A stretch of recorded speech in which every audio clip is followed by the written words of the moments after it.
These folks are going to be living in a state of anxiety for a number of weeks from now. The BC Coroner Service is entering the village of Lytton Saturday to confirm reports of 2 people who died in the wildfire that burned 90% of the town to the ground.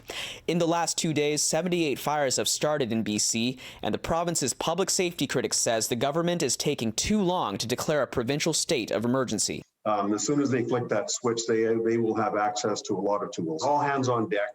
There's lives at stake here. We've already lost lives, apparently, and we don't need anything else to happen. But Public Safety Minister Mike Farnworth says until he gets different advice, declaring a state of emergency is not required. He says out-of-province assistance is coming. We need resources from outside the province that will be coming, and the federal government is working very closely with us to ensure that the resources that they can provide, we will be getting.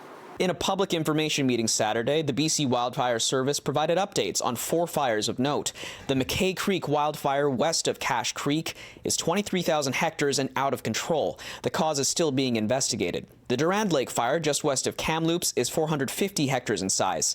An evacuation order is in place. However, the Wildfire Service says this fire is getting smaller.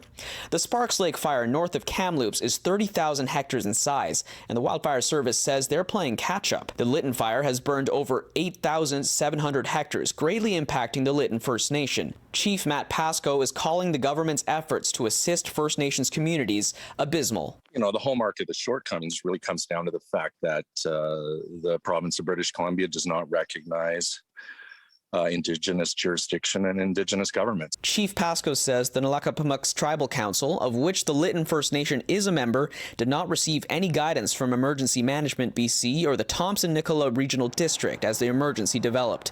So the Tribal Council ended up booking as many hotel rooms as they could in Kamloops for evacuating members, and to Kamloops First Nation offered their powwow grounds. As soon as the evacuation started, I turned our team into emergency services mode. Just like when the emergency started, I'm not waiting for the province to take care of our people. The fire near Lytton continues to evolve. In Vancouver, Kier Junos, City News.